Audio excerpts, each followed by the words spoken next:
Et salut, je suis ravie de cette vidéo parce que je vais pouvoir te montrer mon outil de chouchou qui m'a permis notamment de diviser par deux le temps de travail d'un dirigeant qui était venu me voir.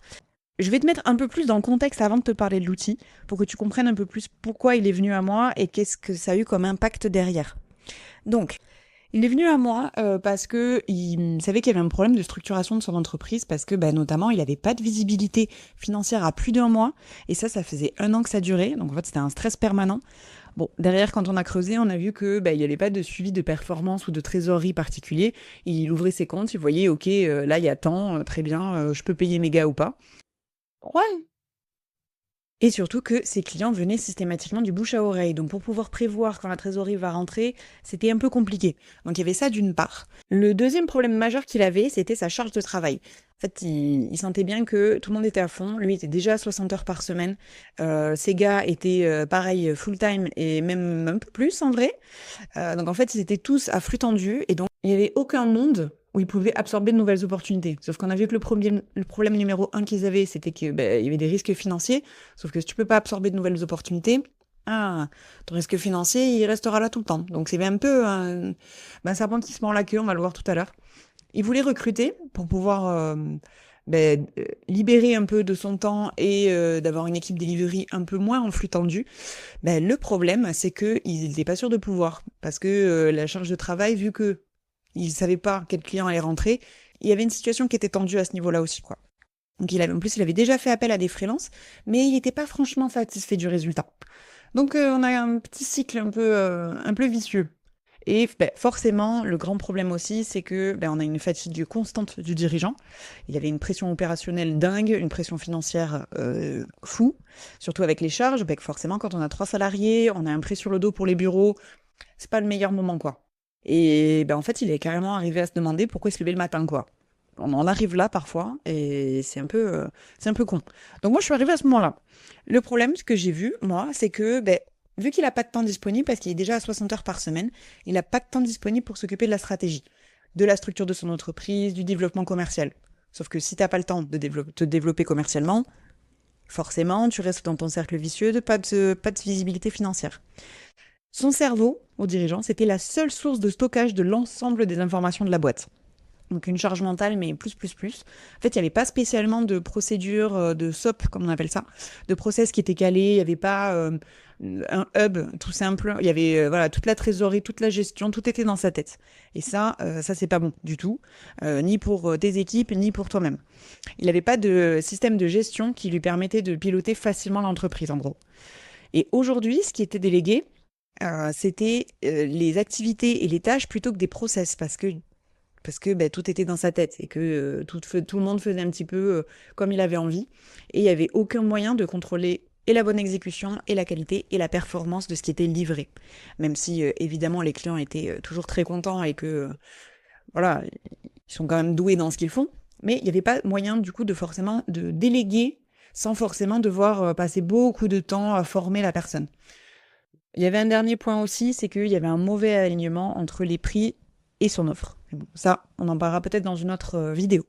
Les conséquences de cette situation, en fait, c'est des grosses conséquences quand même, parce que forcément, surmenage du CEO et des équipes, forcément, parce qu'elles sont tout le temps à flux tendu. On a une inquiétude qui est constante, autant de la part du dirigeant que des équipes, parce qu'elles se disent waouh, s'il y a quelque chose qui tombe, c'est bordel, globalement. Et puis, en fait, le plus gros problème de cette situation, c'est que si on stagne, en fait, on est voué à mourir. Finito, pipo, parce que c'est se faire dépasser par ses concurrents qui, eux, vont avoir une meilleure stratégie, vont prendre le temps, à la fois commercialement, d'organiser aussi leur entreprise, d'organiser le delivery, faire un parcours client qui est clean. Et si nous, on n'a pas le temps de le faire, mort, rideau, finito, pipo. Voilà.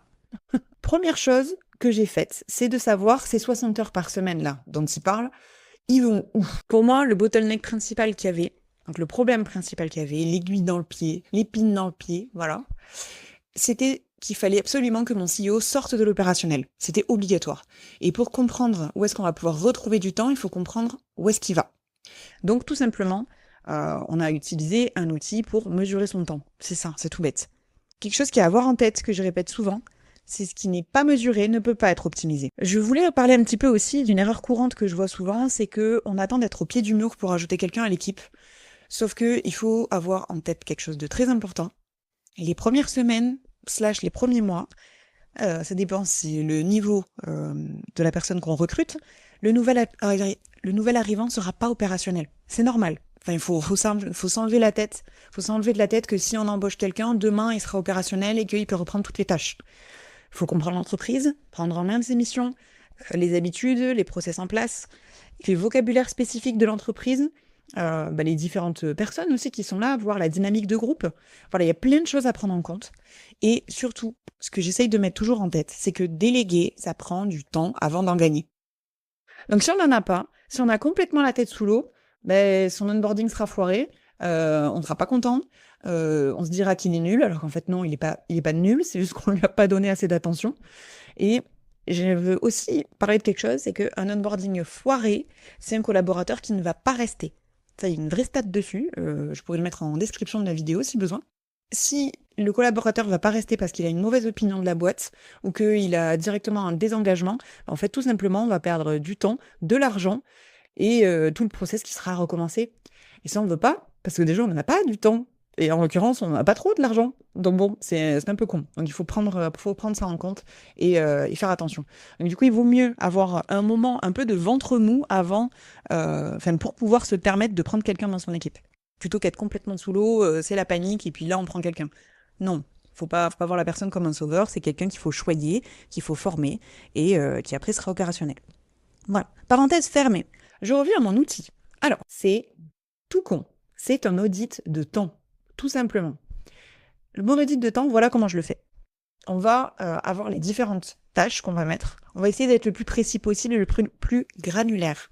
Par exemple, réseaux sociaux n'est pas une tâche. Est-ce que c'est réseaux sociaux, est-ce que tu as écrit des posts? Est-ce que tu as créé du contenu visuel? Est-ce que tu as tourné des vidéos? Est-ce que tu as juste scrollé? Est-ce que tu as fait de la veille? Voilà. Rien que là, dans réseaux sociaux, il faut être un peu plus granulaire. Parce que si on voit que tu passes 6 heures par jour sur scroller sur tes réseaux sociaux, je pense qu'on peut l'enlever, quoi. On va voir aussi les tâches, la récurrence des tâches. Est-ce que c'est hebdomadaire, est-ce que c'est mensuel, journalier, etc. C'est important pour le calcul à la fin. Le nombre d'heures par semaine que ça prend. Alors, moi, je conseille de toujours avoir, un Toggle, l'application Toggle, ou sinon de le noter sur un carnet, sur son agenda aussi, heure par heure, ce qu'on a fait pour pouvoir faire chaque journée, pouvoir reporter les informations sur l'audit de temps.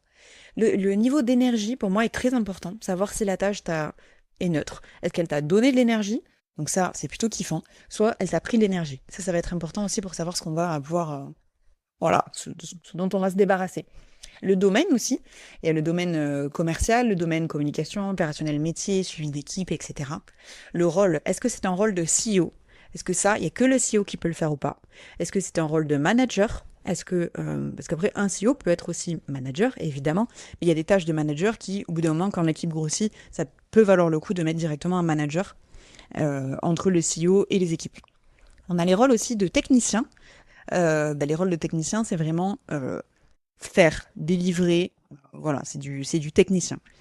Et il y a un dernier rôle, c'est le rôle d'administratif. Comme son nom l'indique, c'est de l'administratif. Voilà, je ne vais pas passer plus de temps. On verra après pour qu'est-ce qu'on va garder, déléguer, arrêter, systématiser. Moi j'aime bien aussi voir s'il y a une SOP, est-ce qu'il y a une procédure qui est mise en place pour ça. Là, on a vu que mon client n'en a pas beaucoup. Et après, on verra le nouveau responsable, ça sera pour plus tard. Faire cet audit, j'adore ça. Parce que c'est toujours le moment où cet audit, je le fais faire pendant 2 semaines. 1 semaine au minimum, 2 semaines c'est bien, plus c'est génial, voilà. Mais la réalité du terrain, je sais qu'elle est autre. Et la vérité toute crue, c'est que par exemple, mon client passait 55% de son temps sur l'opérationnel métier. Vous vous rappelez, il m'avait dit qu'il ne savait pas s'il pouvait déléguer. Et ça fait depuis des mois que c'était pareil. On a des tâches de communication, de suivi d'équipe, administratif. On a quand même 5 heures qui étaient dédiées à l'administratif, donc quasiment 8% de son temps. Je ne vais pas vous spoiler la fin, mais ça, on la tège par exemple. Voilà, donc là, on a vraiment la répartition par domaine d'activité. Et là, en l'occurrence, c'est l'opérationnel métier qu'on voit que ça explose tous les scores. J'ai les types de tâches aussi que je trouve très intéressants. Donc, comme je l'avais dit, CEO, technicien, manager, administratif. Sans grande surprise, on a 56% qui est dans le rôle de technicien, on a 15% de rôle d'administratif, et en fait derrière on avait que quasiment 30% du métier qu'il est censé faire. Donc bon, là je trouve que ça se voit bien. Voilà, c'est un peu c'est le moment où mon client il regarde ça et fait d'accord, je comprends mieux le problème. Voilà, je vois où va mon temps. La répartition de l'énergie. Ça, c'est important aussi, parce que vous vous souvenez, il disait qu'il est fatigué, qu'il en a marre, que commence à se demander pourquoi il se lève le matin. Ouais, mais en fait, t'as 60% de tes tâches quotidiennes, hebdomadaires, mensuelles, qui te prennent de l'énergie. Et il y en a que 25 qui te font kiffer. Ça me paraît aberrant. Si t'es CEO, c'est pour kiffer. Voilà. Donc, on va essayer de répartir un peu mieux ça. C'était ces tâches d'administratif qui lui prennent toute son énergie. Il aime pas ça. Voilà. Et donc derrière, on a décidé tâche par tâche ce qu'on allait arrêter, déléguer, systématiser et garder. Alors, faut savoir que c'est pas toutes les tâches d'opérationnel métier qu'il a enlevé, c'est pas toutes les tâches d'administratif qu'il a enlevé, mais quand même une bonne partie.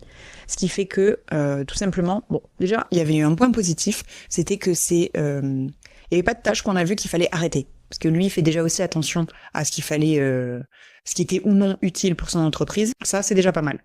Bon, du coup, il nous restait déléguer, garder, systématiser. Systématiser, on en avait que 5%, et que 3 petites tâches à systématiser. Le reste, ben en fait, il a 44% des tâches qu'il a pu garder et 50% qu'il a pu déléguer. Globalement, sur le bilan, ce qui fait que actuellement, il était quasiment à 60 heures par semaine. Il n'en a pas arrêté. Les tâches à déléguer, il y a quand même quasiment 30 heures à déléguer. Systématiser 3 heures, et ben tout simplement, il a pu quand même récupérer 33 heures sur ses 60. Et donc, il a pu déjà se concentrer un peu plus sur le commercial. Il a pu mieux se concentrer sur autre chose et sur l'organisation de sa boîte tout simplement. Et puis avoir une vie sociale. Voilà, parce que je sais pas si vous travaillez 60 heures par semaine, mais il n'y a pas beaucoup de temps pour faire autre chose dans la vie. Suite à cet audit de productivité, il y a eu 3 décisions qui ont été prises assez rapidement. La première, ça a été d'embaucher une assistante administrative, qui est une queen parmi les queens, un nouveau développeur no-code, parce que c'est ça qui manquait à son opérationnel métier, et construire les process qui sont manquants, tout simplement. Voilà. Donc, je trouve que c'est assez parlant comme outil, et c'est en général ce par quoi je commence quand j'arrive dans une entreprise, c'est d'abord auditer le temps du dirigeant, voir où ça part, voir où il y a des fuites, voir les différentes tâches qu'il fait dans la journée, parce que c'est de là qu'on voit un peu ton passeport, sa carte d'identité de dirigeant. Je vais sûrement refaire ce genre de vidéo parce qu'en fait ça m'amuse bien, donc tu peux t'abonner à la chaîne et on peut parler en DM si tu as des questions, si toi aussi tu penses que tu bosses trop ou que tu as des problèmes de structuration d'entreprise. Salut!